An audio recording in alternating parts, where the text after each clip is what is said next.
Hey guys welcome back. तो ये है हमारी दूसरी वीडियो डू पॉइंट एनालिसिस के ऊपर, जिसमें हम एक्चुअली डीप डाइव करने वाले हैं एक कंपनी का एग्जांपल लेकर कि डू पॉइंट एनालिसिस किया कैसे जाता है, ताकि मैं आपको इसे एक लाइव एग्जांपल में करके दिखाऊं जिसको आप रेप्लिकेट कर पाए अपनी कंपनी में और आपकी इन्वेस्टिंग जर्नी में वो हेल्प करे। So let's get into it. तो चलिए शुरू करते हैं। यहाँ पर मैंने डू पॉइंट एनालिसिस किया है HUL का, हिंदुस्तान यूनिलीवर कंपनी का। और मैं आपको बताऊंगा कि जैसे हमने कल डिस्कस किया था पिछली वीडियो में कि डू पॉइंट एनालिसिस का मतलब क्या होता है और इसका सिग्निफिकेंस क्या है, इसका मतलब क्या है, इसको हम करते क्यों हैं। तो मैं एक बार रिवाइज करता हूँ। अगर आपने पिछली वीडियो नहीं देखी है तो देख लीजिए, क्योंकि वो ज़रूरी है समझना कि डू पॉइंट एनालिसिस का मतलब क्या है। तो एक बार रिवाइज करते हैं कि मतलब क्या होता है। कि टू पॉइंट एनालिसिस का मतलब है आरओई। आरओई क्या है? Return on equity. जितना इक्विटी, जितना जितने ओनर्स है कंपनी के, उन्होंने जितना पैसा डाला है उस पे कितना प्रॉफिट बन रहा है, दैट इज आरओई। उसी रिटर्न ऑन इक्विटी को हम बाइफिकेट करते हैं तीन पार्ट्स में।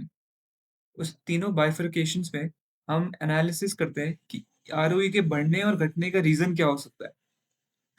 तो आज हम यही इस कंपनी के ऊपर करेंगे, दैट इज HUL। और एनालिसिस करने की कोशिश करेंगे कि इसका आरओई बढ़ रहा है, घट रहा है, और क्यों बढ़ रहा है और क्यों घट रहा है। तो फर्स्ट ऑफ ऑल मैंने यहाँ पर 5 साल की HUL की रिटर्न ऑन इक्विटी कैलकुलेट करी है, ताकि हम ट्रैक कर पाएं कि रिटर्न ऑन इक्विटी बढ़ रही है कि घट रही है। उसके बाद हम उसका रीजन फाइंड आउट करेंगे। तो ये कॉलम वाइज मैंने हर फिस्कल ईयर का डेटा डाला है, जो 5 ईयर्स का है, पिछले 5 ईयर्स का। अगर हम यहाँ पे देखें तो मैंने रिटर्न ऑन इक्विटी कैलकुलेट करी है, और आपको फॉर्मूला अगर याद हो तो net profit upon total equity हमारी रिटर्न ऑन इक्विटी होती है।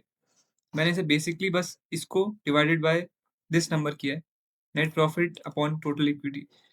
तो अगर हम इसको एनालाइज करें, आप अपनी कंपनी में इसको सेम तरीके से बना सकते हैं जैसे मैंने बनाया है।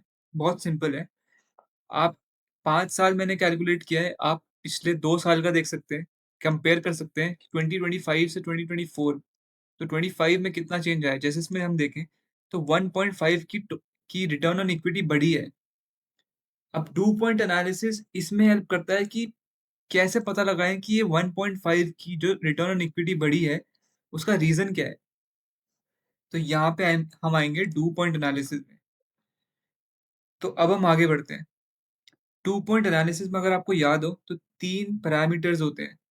First is net profit margin, दूसरा एसेट टर्नओवर रेशियो, तीसरा फाइनेंशियल लेवरेज। तो हम एक एक करके अब देखते हैं कि ये 24 से 25 में जो 1.5 की रिटर्न ऑन इक्विटी बढ़ी है, उसका रीजन क्या है। सबसे पहले हम चलते हैं नेट प्रॉफिट मार्जिन में। तो अगर हम 24 का नेट प्रॉफिट मार्जिन देखें और 25 का देखें, तो 0.3% का नेट प्रॉफिट मार्जिन बढ़ा है, 30 बेसिस पॉइंट से बढ़ा है। तो अब हम फाइंड आउट करते हैं ऐसा हुआ क्यों है। तो अगर हम देखें तो नेट प्रॉफिट बढ़ा है, जिसकी वजह से रेवेन्यू भी बढ़ा है। ठीक है, रेवेन्यू बढ़ने की वजह से नेट प्रॉफिट बढ़ा है, और 0.3 का डिफरेंस आया है, मतलब कंपनी थोड़ी प्रॉफिटेबल हुई है। राइट, थोड़ी प्रॉफिटेबल हुई है। तो यहाँ से हमें पता चलता है कि 0.3 की प्रॉफिटेबिलिटी बढ़ी है। बहुत माइन्यूट सी चेंज है, बट HUL का केस है, हमने HUL लिया है, तो डेफिनेटली बहुत क्रेजी चेंज हमें नहीं दिखेगा। अगर हम एसेट टर्नओवर रेशियो देखें तो 0.8, कोई चेंज नहीं है एसेट टर्नओवर रेशियो में। मतलब जितनी एसेट पे एफिशिएंसी थी अभी भी उतनी है, कंपनी ने कुछ अपग्रेड नहीं किया है। फिर हम यहाँ पर देखें तो फाइनेंशियल लेवरेज 0.1 से बढ़ता हुआ दिखाई दिया है। राइट, तो इससे हमें पता क्या चलता है कि कंपनी ने थोड़ा सा डेट बढ़ाया है, एसेट बढ़ा है। जिस रेशियो से, जितने अमाउंट से, उतने अमाउंट से इक्विटी नहीं बढ़ी है, तो मतलब डेट से फाइनेंसिंग हुई है। तो 0.1 का फाइनेंशियल लेवरेज बढ़ा है। तो अब आरओई हम कैलकुलेट करें तो इन तीनों का मल्टीप्लिकेशन आरओई बताता है। तो इस इन दोनों वजह से हमारा 1.5 का आरओई का जंप आया है। तो कुछ इस तरह किया जाता है आरओई का डू पॉइंट एनालिसिस। आप सेम चीज अपनी कंपनी में रेप्लिकेट कर सकते हैं, और आपको दिखेगा कि जब आरओई में चेंज हो हुआ है तो वो किस रीजन से हुआ है। जब आपको रीजन पता चले, जैसे मैंने देखा कि यहाँ पे प्रॉफिट 0.3 से बढ़ा है और थोड़ी कंपनी ने डेट बढ़ाया है, यहाँ पे बहुत माइन्यूट सा चेंज है और ये कंपनी भी एचयूएल है, तो हम ज़्यादा चेंज एक्सपेक्ट भी नहीं करते। पर जब आप अपनी कंपनी में करेंगे, तो आप वहाँ से रीज़न फाइंड आउट कर सकते हैं। जो मैंने आपको पिछली वीडियो में बताया था कि चेंज होने का रीज़न क्या होता है। और जब आपको रीज़न पता चले, देन आप अपनी रिसर्च शुरू करते हैं। देन आप मैनेजमेंट से पूछते हैं, कॉन कॉल्स में कि इसके बढ़ने और इसके घटने का रीज़न क्या है? और जब आपको रीज़न पता चलता है, तब आपकी कन्विक्शन बढ़ती है। जब आपकी कन्विक्शन बढ़ती है, तब आप अच्छे फाइनेंशियल डिसीज़न लेते हैं और अच्छी जगह अपना मनी पार्क करते हैं।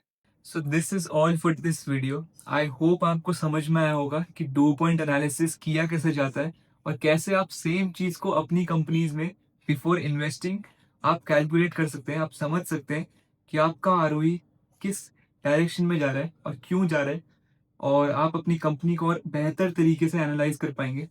अगर आपको कोई भी डाउट हो इस 2 पॉइंट एनालिसिस से रिलेटेड, आप कमेंट कर सकते हैं नीचे। मैं उसको एक्नॉलेज करूँगा और आपके डाउट्स सॉल्व करने की पूरी कोशिश करूँगा। Thank you very much.